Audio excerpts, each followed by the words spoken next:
పైరసీకి పాల్పడితే ఇకపై 3 ఏళ్ల జైలు శిక్షట. చలనచిత్ర పరిశ్రమను పట్టి పీడిస్తున్న పైరసీ రక్కసిని అరికట్టేందుకే కేంద్రం చర్యలకు ఉపక్రమించింది. దీనిలో భాగంగానే ప్రస్తుతం ఉన్న చట్టాలను సవరించింది. ఇకపై అక్రమంగా అనధికారికంగా చిత్రాన్ని రికార్డ్ చేసిన, ప్రసారం చేసిన 3 ఏళ్ల పాటు జైలు శిక్షతో పాటు ఆ చిత్ర నిర్మాణ వ్యయంలో 5% జరిమానా విధిస్తారట. సినిమాల పైరసీని నిరోధించేందుకు నిబంధనలను కఠినతరం చేయడానికి 2 ఏళ్ల క్రితం సినిమాటోగ్రఫీ చట్టంలో కేంద్రం మార్పులైతే తెచ్చింది.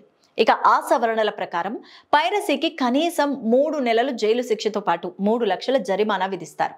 అయితే సవరించిన చట్టం ప్రకారం దీన్ని 3 ఏళ్ల వరకు పొడిగింపు లేదా మొత్తం చిత్ర నిర్మాణ వ్యయంలో 5% జరిమానాగా విధించచ్చని కేంద్ర సమాచార ప్రసార శాఖ మంత్రి మురుగన్ పార్లమెంటుకు తెలిపారు. అలాగే పైరసీ కారణంగా చలనచిత్ర పరిశ్రమకు 2023లో ఏకంగా 22,400 కోట్ల మేర నష్టం వాటిల్లిందని కూడా ఆయన గుర్తు చేశారు.